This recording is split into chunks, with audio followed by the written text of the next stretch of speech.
Cranberry Walnut White Fudge. And this has such a flavor of Christmas because we also use some orange peel in this fudge. So we start out melting our vanilla chips, and this is a 12-ounce package.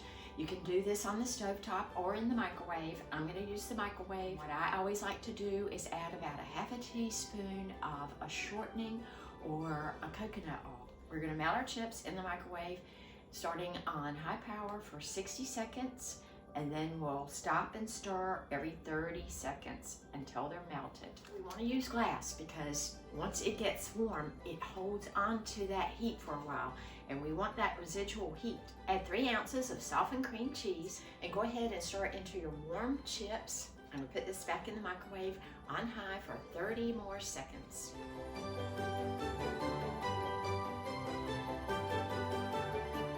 Using a half a cup of vanilla frosting. So while this is still warm, let's mix this. I love adding frosting to the vanilla chips. Add 1/2 cup of powdered sugar. Now it's starting to take on more of a fudge-like consistency. This is a delicious fudge. I want mine to be a little smoother. I'm going to add about another half a teaspoon of some shortening to this and microwave it for about 15 seconds and stir it again. I added about a half a teaspoon of shortening to this, microwaved it 15 seconds, stirred it, microwaved it again for 15 seconds, and now we're going to stir it.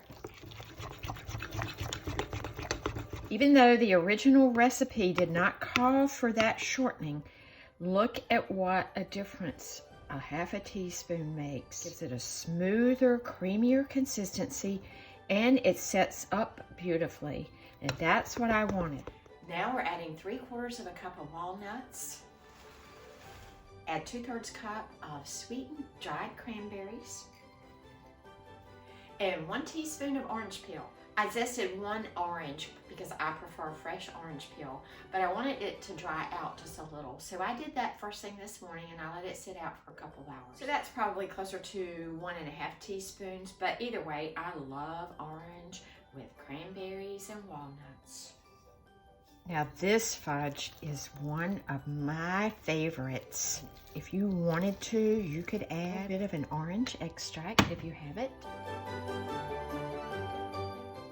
So if you have some orange extract, add 1/8 teaspoon or 1/4 teaspoon, but you don't have to add any extract to this.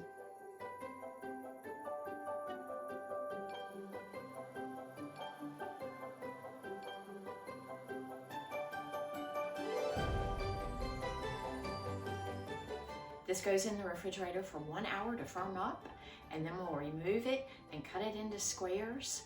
It's just simply beautiful.